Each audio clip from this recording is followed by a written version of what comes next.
Hello everyone, so welcome back to our YouTube channel learn to grow. आज हम मिल रहे हैं हमारा chapter 3 theory basis of accounting class 11th का नेक्स्ट टॉपिक डिस्कस करने के लिए, जिसका टॉपिक है meaning of accounting standards, it's nature, concept, objectivity, utility and limitation. तो जैसा कि हमने अभी तक थोड़ा सा मीनिंग ऑफ गैप्स और हमारे कुछ अकाउंटिंग प्रिंसिपल्स पढ़े थे, सिमिलरली अब हमारे पास एक नया कॉन्सेप्ट आता है, हमारे अकाउंटिंग स्टैंडर्ड्स, जो कि हमारी पूरी अकाउंटिंग में सबसे ज़्यादा इंपॉर्टेंट रोल प्ले करते हैं। और जैसे जैसे हम आगे हमारी अकाउंटिंग की फील्ड में और ज़्यादा आगे जाते हैं, हम इसको और ज़्यादा एक्सप्लोर करते हैं।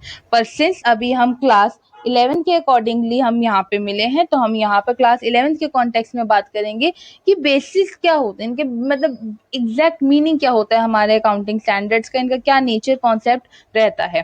तो अगर आपने अभी तक हमारे चैनल को सब्सक्राइब नहीं किया तो प्लीज हमारे चैनल को सब्सक्राइब कर लीजिए और वीडियो को लाइक एंड शेयर कीजिए। तो चलिए आज का हम हमारा कॉन्सेप्ट स्टार्ट करते हैं। तो जैसा कि मैंने आपको बताया, मीनिंग ऑफ अकाउंटिंग से जैसे कि हम शुरू करते हैं, तो अकाउंटिंग स्टैंडर्ड्स का मतलब क्या होता है। आप सपोज कीजिए कि आप एक शॉप पर जाते हैं, ठीक है। कई बार हो सकता है आप जब उस शॉप पे गए तो आपको वहां के गुड्स पसंद आते हैं, और कई बार आपको होता है कि नहीं, ये तो मेरे स्टैंडर्ड को मैच ही नहीं करता ना। अब आपका इसमें स्टैंडर्ड क्या है, राइट। तो जिस तरीके से आपका स्टैंडर्ड कुछ अलग हो सकता है मैं कहीं और शॉपिंग पे जाऊं, मेरे को कुछ कहीं कहीं और का सामान पसंद है, कहीं और मिस्टर ए बी सी, हर कोई अपने अपने अकॉर्डिंगली शॉपिंग करता है। यानी हर किसी के अपने अपने जो स्टैंडर्ड्स होते हैं वो फिक्स होते हैं, वो डिफर करते हैं, जो मेन चीज आती है हमारी। बट अगर यही एक कंपनी में होने लग जाए, तो कोई कंपनी आए और एक कंपनी कह रही है कि हम जो हमारी स्टेटमेंट्स बनाएंगे, जो हमारी अकाउंटिंग स्टेटमेंट्स होंगी, हमारे अकाउंट्स बनेंगे, वो हम अलग तरीके से बनाएंगे। दूसरी कंपनी बी आके कह रही है कि हम अलग तरीके से हमारी एंट्रीज को शो करेंगे। कंपनी सी, कंपनी डी अलग तरीके से। तो at the end of the financial statement ये पता कर पाना कि कौन सी कंपनी ने सबसे ज्यादा प्रॉफिट्स किए हैं या फिर कौन सी कंपनी ने लॉसेस करे हैं, किसका कितना ज्यादा प्रॉफिट लॉस रहा है, उसको कंपेयर करना इनफैक्ट कितना ज्यादा मुश्किल हो जाएगा। इसी प्रॉब्लम को ओवरकम करने के लिए हमारा इंडिया में ICAI, that is institute of chartered accountants of India, लेकर के आया as, that is accounting standards. तो अब ये एएस क्या होते हैं इसको हम समझते हैं। बेसिकली ये एएस जो है हमारे एक तरीके से बेंचमार्क्स की तरह यूज होते हैं कि एक कंपनी के जो अकाउंट्स हैं वो इसी स्टैंडर्ड्स के अकॉर्डिंग बनने चाहिए, और अगर आप उन स्टैंडर्ड्स को फॉलो नहीं कर रहे हैं, आप किसी प्रिंसिपल को फॉलो नहीं कर रहे हैं, तो आपको उसका डिस्क्लोजर देना बहुत ज्यादा जरूरी माना जाता है। अब इसके फायदे क्या हैं तो देखते हैं। The concept is to develop and prescribe standard. Standard मतलब कि हम कह सकते हैं कि हमारे अकाउंटिंग के कुछ स्टैंडर्ड्स हैं, हमारे अकाउंटिंग के कुछ बेंचमार्क्स हैं। किस लिए? ताकि अकाउंटिंग में क्या आए, हमारी यूनिफॉर्मिटी आए। हर कंपनी में, चाहे कंपनी ए हो, बी हो, चाहे छोटी फर्म हो, बड़ी फर्म हो, हर कंपनी के जब भी अकाउंट उठाए और कोई भी अकाउंट उठाए तो उसमें एक यूनिफॉर्मिटी हो। ये ना हो कि कोई इंसान ने किसी अलग तरीके से अकाउंट बनाए, किसी और ने किसी और अलग तरीके से अकाउंट बनाए। तो bring uniformity in accounting principles and the practices. Then ensure transparency, reliability and comparability of the financial statements. जैसा कि मैंने अभी आपको बताया कि अगर हर कंपनी अलग अलग अपने अपने तरीके से अकाउंट बनाने लग जाएगी तो उनको कंपेयर कर पाना बहुत ज्यादा डिफिकल्ट हो जाएगा। इसलिए इससे कंपैरिजन हमारा इजी होता है। साथ ही ट्रांसपेरेंसी जो होती है बनी रहती है। अगर मैं सपोज कीजिए कि मेरी कंपनी जो है अलग तरीके से अकाउंट बना रही है, आपकी कंपनी अलग तरीके से अकाउंट बना रही है, और कभी मेरे को अगर आपकी कंपनी को क्रॉस चेक करना पड़े और आपको मेरी कंपनी को क्रॉस चेक करना पड़े, तो हम कभी कर ही नहीं पाएंगे। क्यों? बिकॉज जो आपके जो प्रोसीजर होंगे और जो मेरे प्रोसीजर होंगे वो क्या होंगे, वो डिफरेंट होंगे। तो इससे क्या होगी, हमारी ट्रांसपेरेंसी नहीं बनी रहेगी। तो ये ट्रांसपेरेंसी को इंश्योर करने के लिए भी हमारे अकाउंटिंग स्टैंडर्ड्स लाए गए, और साथ में अकाउंटिंग स्टेटमेंट्स हमारी क्या हो, रिलायबल हो, यानी हम उन पे ट्रस्ट कर सके, हम समझ सके कि हाँ अगर ये अकाउंटिंग स्टेटमेंट इस पर्टिकुलर फर्म की है तो ये सही होगी अगर ये इसी पर्टिकुलर प्रोसीजर से बनाई गई है।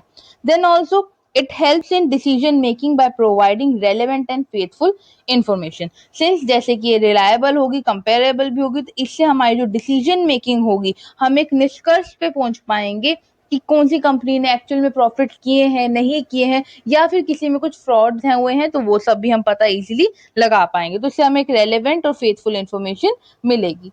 तो ये तो था हमारा अकाउंटिंग का कॉन्सेप्ट कि ये क्यों होना चाहिए, बेसिस होते क्या है एक्चुअल में। अब हम एग्जैक्ट मीनिंग ऑफ अकाउंटिंग की बात करते हैं। तो accounting standards are the written principles, conventions, rules and procedures that guide the preparation and presentation of the financial statement। Basically ये हमारे ऐसे बेंचमार्क्स हैं, या हम कह सकते हैं हमारे रिटन रूल्स हैं, रेगुलेशंस हैं, प्रिंसिपल्स हैं, कन्वेंशंस हैं। प्रिंसिपल और कन्वेंशंस हम अभी आगे पढ़ के भी आए हैं। तो ऐसे रूल्स, रेगुलेशन, कन्वेंशन हैं जो कि हमारी प्रिपरेशन और प्रेजेंटेशन जो कि फाइनेंशियल स्टेटमेंट्स की होती है, जिसमें हम हमारे profit loss account, trading account, balance sheet, इन सबको क्या करता है, ये गाइड करता है, इनको हेल्प करता है कि ये इसी एक पर्टिकुलर बेंचमार्क के अकॉर्डिंग या फिर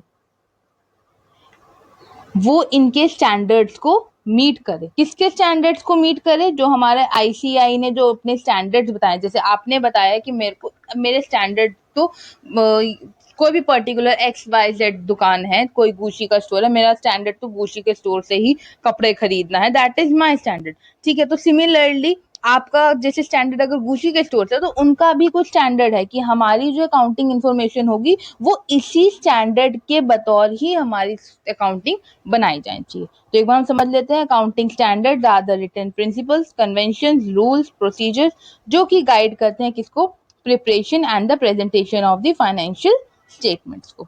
ठीक है बच्चे, अब आगे हम जाते हैं।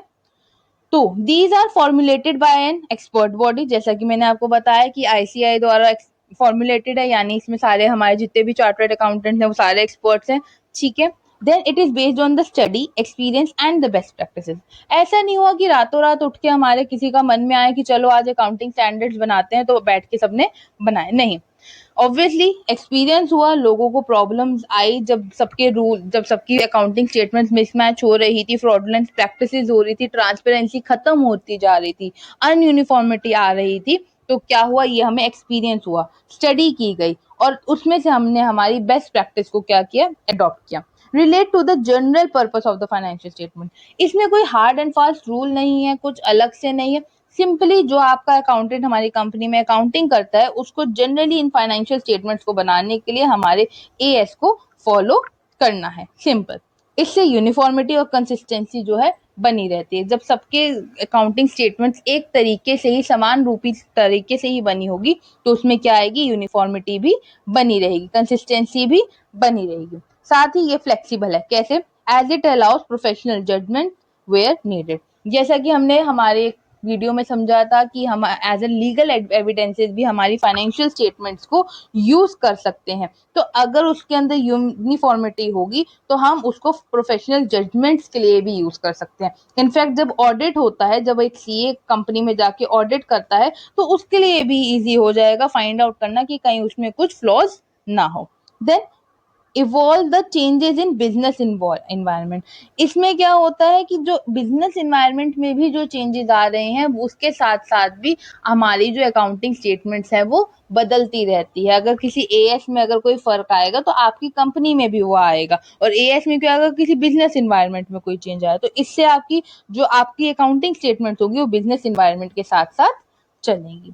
ठीक है, तो ये तो बात होगी हमारे नेचर ऑफ अकाउंटिंग स्टेटमेंट्स की। नेक्स्ट बात करते हैं इसके ऑब्जेक्टिव्स क्या है। तो हम जैसे कि एक बार पढ़ चुके हैं, to bring the uniformity, then मैंने जैसे कि आपको बताया था, then to ensure the comparability of the what, financial statement. ये एक कंपनी दूसरी कंपनी के साथ, ये सारी कंपनी एक दूसरे के साथ फाइनेंशियल स्टेटमेंट्स को क्या कर सकती है, इजिली कंपेयर कर सकती है। इससे हमारी रिलायबिलिटी और रेलेवेंस ऑफ इंफॉर्मेशन क्या होगा, वो बढ़ेगा। इससे ट्रांसपेरेंसी और अकाउंटेबिलिटी भी ज़्यादा से ज़्यादा आएगी, यानी हम जो पारदर्शिता होगी, एक कंपनी दूसरे कंपनी के अकाउंट्स को, जैसे कि हम हर साल के एंड पे हर कंपनी अपनी अकाउंटिंग रिपोर्ट जो पब्लिश करती है, एक दूसरे की रिपोर्ट को चेक कर पाएगी, अकाउंटेबिलिटी सेट हो पाएगी जब हम हमारे अकाउंटिंग स्टैंडर्ड्स को बनाए फॉलो करेंगे। Then it assess the stakeholders in decision making. साथ ही ये सारे स्टेक होल्डर्स को, चाहे वो हमारे बैंक्स हो, क्रेडिटर्स हो, कोई और अदर फाइनेंशियल इंस्टीट्यूशन हो, ठीक है, इन सबको,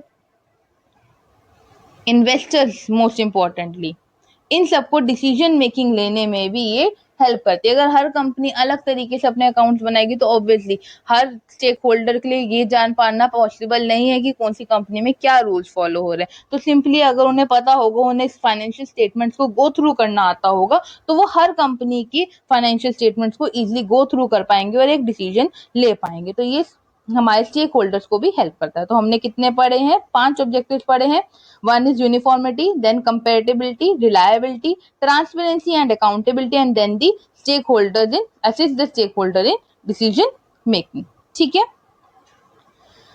देन जैसा कि इसी पॉइंट से स्टेक होल्डर से ही ये पॉइंट आया, यूटिलिटी। यूटिलिटी मीन्स कि इसका यूज कहाँ कहाँ है, कौन इसका यूज कर रहा है। अगर हम नहीं भी डालते हैं, अगर हम हमारे अकाउंटिंग स्टैंडर्ड्स के बिना यूज करे भी अगर हम हमारे अकाउंटिंग स्टेटमेंट्स को बना लेते हैं तो क्या होगा एज अ रिजल्ट, तो किस किस की यूजेज पे फर्क आएगा। तो सबसे पहला जो मैंने आपको मोस्ट इंपॉर्टेंट बताया था, हमारे investor, the one who are investing their hard earned money in your company, तो ये इनके लिए हेल्प करता है कि कंपेयर कर सके फाइनेंशियल स्टेटमेंट्स को और साउंड डिसीजन ले सके अपनी इन्वेस्टमेंट से रिलेटेड, कि उन्हें कौन सी बिजनेस में, कौन सी कंपनी में इन्वेस्ट करना चाहिए या नहीं करना चाहिए। ठीक है। देन टू क्रेडिटर्स, ठीक है, आपके जो क्रेडिटर्स जिन्होंने आपको पैसे दे रखे हैं, it has been assessing the creditworthiness and ensure timely repayment. आपकी क्रेडिट वर्दीनेस आपकी अकाउंटिंग स्टेटमेंट से बहुत ज्यादा पता चलती है, तो ये आपकी क्रेडिट वर्दीनेस बताने में आपके क्रेडिटर्स को, साथ ही उनको ये इंश्योर करने में कि उन्हें टाइमली रीपेमेंट मिल पाएगा कि नहीं मिल पाएगा, इसमें भी हेल्प करती है। देन ये मैनेजमेंट की खुद की हेल्प करती है, कैसे?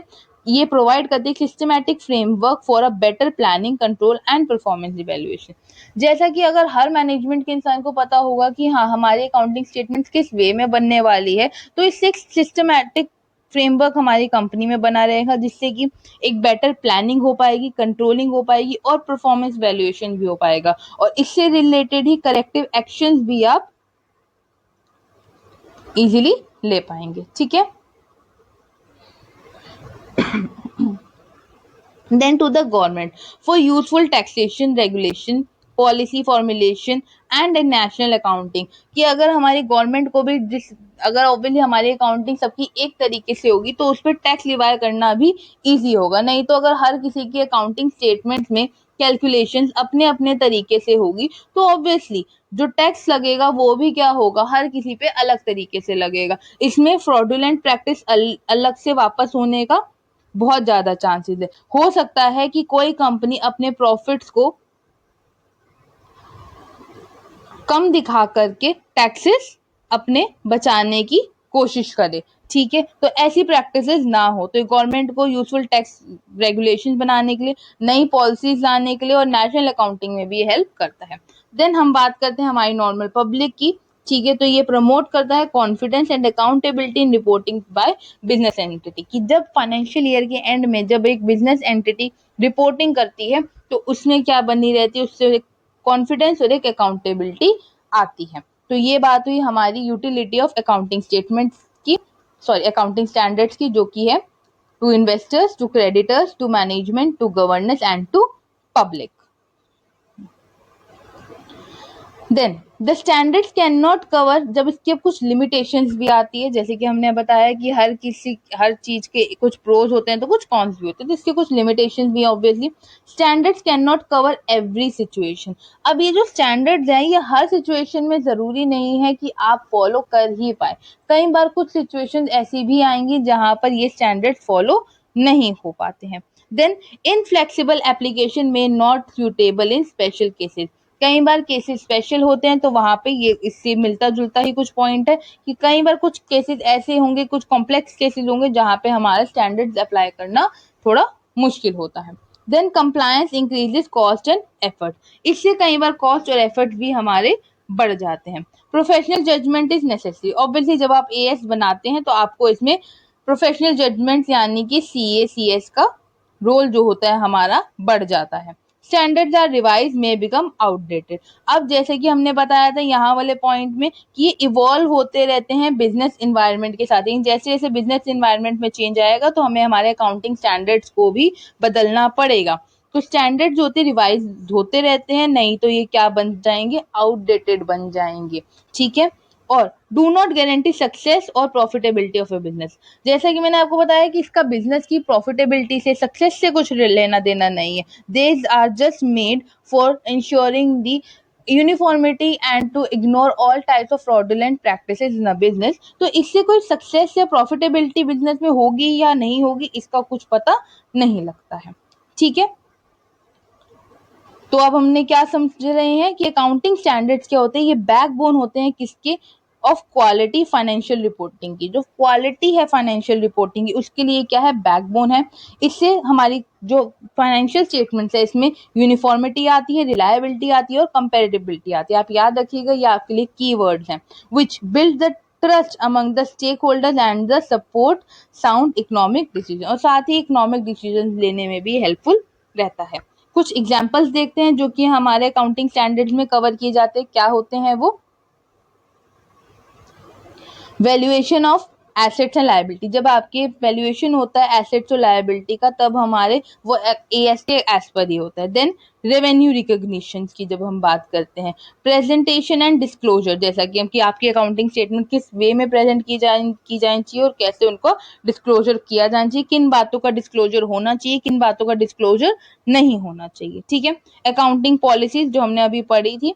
ठीक है, events after the reporting period, जो इवेंट्स हमारे रिपोर्टिंग पीरियड्स के बाद अकर होंगे वो हमें कैसे हैंडल करने हैं वो भी हमारे अकाउंटिंग स्टेटमेंट जो है बताती है। 10 accounting statements या accounting standard guidelines issued by the standard setting body to ensure what, again, uniformity, reliability and compatibility in the financial reporting। 10 accounting statements हमारी हम क्या बोलेंगे, consistency, comparability plus reliability plus transparency, जिससे कि हमारी क्या हो पाएगा, एक बेटर डिसीजन मेकिंग की तरफ हम जा पाएंगे। फॉर हुम, फॉर दी स्टेक होल्डर्स। ठीक है, तो आई होप आपको आज का ये कॉन्सेप्ट समझ आया होगा। ऐसी और वीडियोस को पाने के लिए हमारे चैनल के साथ बने रहिए और प्लीज हमारे चैनल को सब्सक्राइब और वीडियो को लाइक एंड शेयर कीजिए। Have a nice day.